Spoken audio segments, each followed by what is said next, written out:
Welcome to Helen റിയാക്സ്. കുറേ നാൾ കഴിഞ്ഞിട്ടാണ് ഞാൻ വീഡിയോ ഇടുന്നത്. അത് എത്ര പേര് ശ്രദ്ധിച്ചു എന്ന് എനിക്കറിയില്ല. പക്ഷെ എനിക്ക് ഇൻസ്റ്റയിലൊക്കെ ഇടയ്ക്ക് മെസ്സേജ് കിട്ടാറുണ്ട്, വീഡിയോ ഇടാറില്ലേ, മാർവലിൻ്റെ വീഡിയോ ഇടാറില്ലേ എന്നൊക്കെ. മാർവലിൻ്റെ വീഡിയോ ഒക്കെ ഇനി വഴിയെ വരും. അപ്പോൾ ഞാൻ ചെറിയൊരു പേഴ്സണൽ ഇഷ്യൂ കാരണം ഒരു പണി കിട്ടിയിരിക്കുകയായിരുന്നു.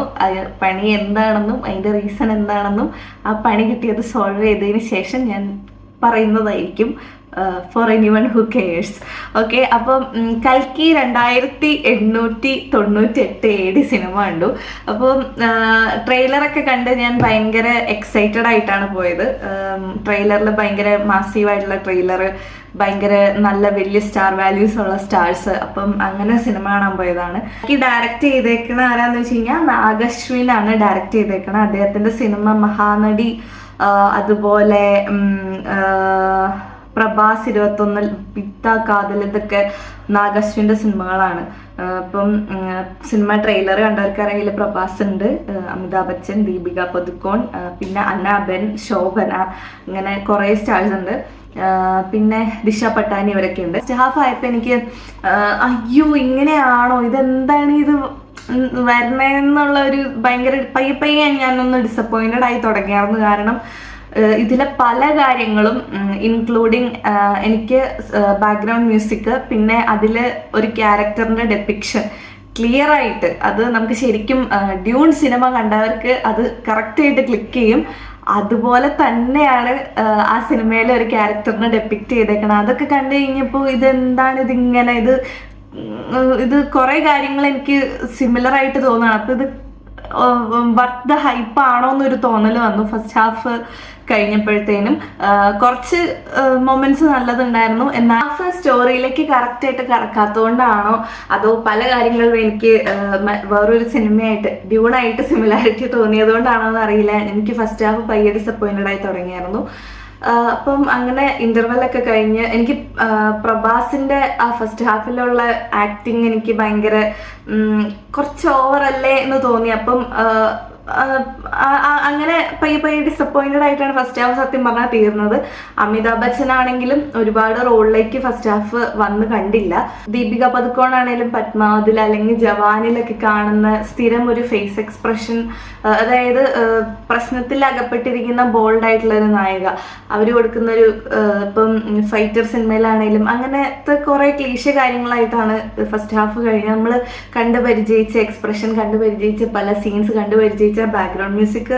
അങ്ങനെ ഫസ്റ്റ് ഹാഫ് ഇച്ചിരി ഇതായിട്ടാണ് പോയത്, കുറച്ച് ഡിസപ്പോയിൻറ്റിങ് ആയിട്ടാണ് പോയത്. പക്ഷെ ഇന്റർവെല് കഴിഞ്ഞിട്ട് പിന്നെ ഒരു 5-10 മിനിറ്റ് കഴിഞ്ഞ് സ്റ്റോറിയിലേക്ക് പിന്നെയാണ് സിനിമ വന്നതെന്ന് എനിക്ക് തോന്നുന്നു.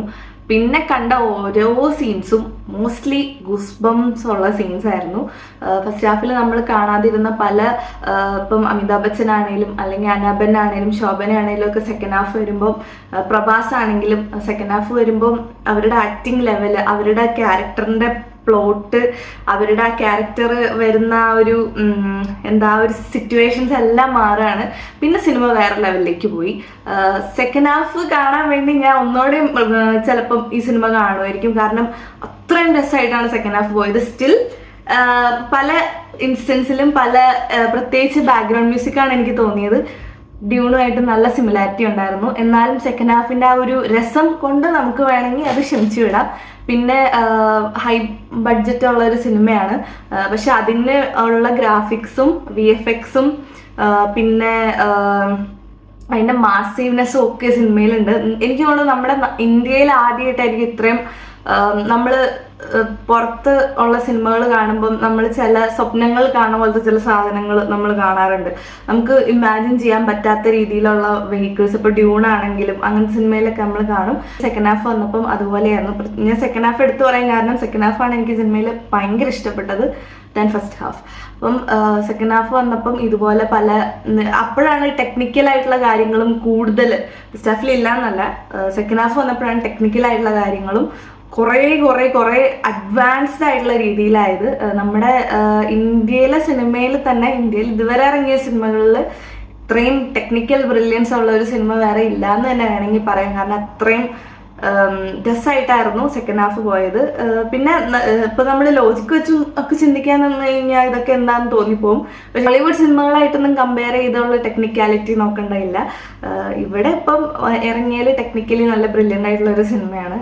പിന്നെ ഇപ്പം ടെക്നിക്കലി ബ്രില്യൻ്റ് ആയിട്ട് ഇപ്പം ഏറ്റവും കൂടുതൽ ഇറങ്ങിയെന്ന് അവകാശപ്പെടുന്ന ഒരു അതിപുരുഷൻ എന്ന് പറഞ്ഞൊരു സിനിമ ഉണ്ടായിരുന്നല്ലോ. അപ്പം അതിൽ far far far far better ആയിട്ടാണ് ഇതിലെ ടെക്നിക്കൽ കാര്യങ്ങളൊക്കെ വന്നേക്കണേ. പിന്നെ അമിതാഭ് ബച്ചൻ്റെ റോൾ എന്ന് പറഞ്ഞു കഴിഞ്ഞാൽ എനിക്ക് ഏറ്റവും സിനിമയിൽ ഇഷ്ടപ്പെട്ടത് അമിതാഭ് ബച്ചൻ്റെ റോളാണ്.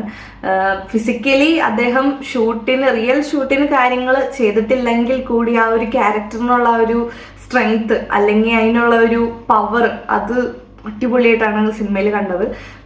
എനിക്ക് ഏറ്റവും ഇഷ്ടപ്പെട്ടത് അമിതാഭ് ബച്ചൻ്റെ ആ ഒരു ക്യാരക്ടർ, ആ ഒരു റോളാണ്. നല്ല രസമായിട്ടാണ് പോർട്രേ ചെയ്തത്. പിന്നെ കമലഹാസനാണെങ്കിലും നമ്മൾ അതിൻ്റെ ഒരു ട്രാൻസ്ഫോർമേഷൻ സൈഡൊക്കെ അടിപൊളിയാണ്.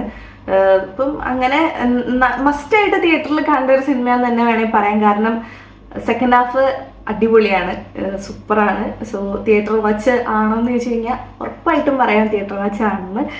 എനിക്ക് ആകെ ഒരു പാഴ്ച തോന്നിയത് ബാക്ക്ഗ്രൗണ്ട് മ്യൂസിക്കിൽ ഉണ്ടായിരുന്ന കുറച്ച് സിമിലാരിറ്റീസ് ആണ്. അത് സിമിലാരിറ്റീസ് തോന്നണത് എൻ്റെ പ്രത്യേകത എന്താണെന്ന് വെച്ചാൽ ആ സിനിമയിൽ ഉപയോഗിച്ച അതേ സ്ഥാനത്ത് അതേ പ്ലോട്ടിലാണ് ഇവിടെയും സിമിലാരിറ്റീസ് വരുന്നത്.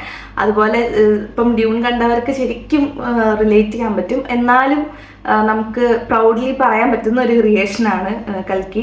അപ്പം ഇതിനും സെക്കൻഡ് പാർട്ട് ഉണ്ടെന്നാണ് മനസ്സിലായി. ഇപ്പം ഇറങ്ങണ മിക്ക സിനിമകൾക്കും സെക്കൻഡ് പാർട്ടാണ്. ഇതൊക്കെ ഇനി സെക്കൻഡ് പാർട്ട് ഇറങ്ങിയപ്പോൾ കണ്ടു തീർക്കുന്നു പോലും എനിക്കറിയില്ല. അപ്പം ഇതിനുണ്ട് സെക്കൻഡ് പാർട്ട്. അപ്പം ഇതിൻ്റെ സെക്കൻഡ് പാർട്ടിന് ഞാൻ വെയിറ്റിംഗ് ആണ്. ഞാൻ മേ ബി ഇനി ഞാൻ ഒന്നുകൂടി ഇത് തിയേറ്ററിൽ പോയി കാണും. നല്ല പടമാണ് എന്ന് വെച്ചാൽ നല്ല നമ്മൾ കണ്ടിട്ടില്ലാത്ത രീതിയിലുള്ള വിഷ്വൽ എക്സ്പീരിയൻസും എല്ലാം കൊണ്ട് നിറഞ്ഞൊരു മാസീവ്നെസ്സും കൊണ്ട് നിറഞ്ഞൊരു സിനിമയാണ്. പിന്നെ കുറേ ഗസ്റ്റ് റോൾസ് ഒക്കെ വരുന്നുണ്ട്. നമ്മൾ ഒട്ടും പ്രതീക്ഷിക്കാത്ത കുറേ ഗസ്റ്റ് റോൾസ് ഒക്കെ ഉണ്ട്. അതൊക്കെ നല്ല രസമാണ്, കണ്ടുകൊണ്ടിരിക്കാൻ നല്ല രസമാണ്. അടിപൊളി പടമാണ്. അടിപൊളി എന്ന് പറഞ്ഞു കഴിഞ്ഞാൽ അടിപൊളി പടമാണ്. ഈ ബഡ്ജറ്റിനനുസരിച്ചുള്ള ഒരു വിഷ്വൽ ട്രീറ്റ് നമുക്ക് സിനിമയിൽ നിന്ന് എന്തായാലും കിട്ടുന്നുണ്ട്. അതാണ് എൻ്റെ പേഴ്സണൽ ഒപ്പീനിയൻ കൽക്കിനെ പറ്റി. So thanks for watching Helen reacts. Thank you.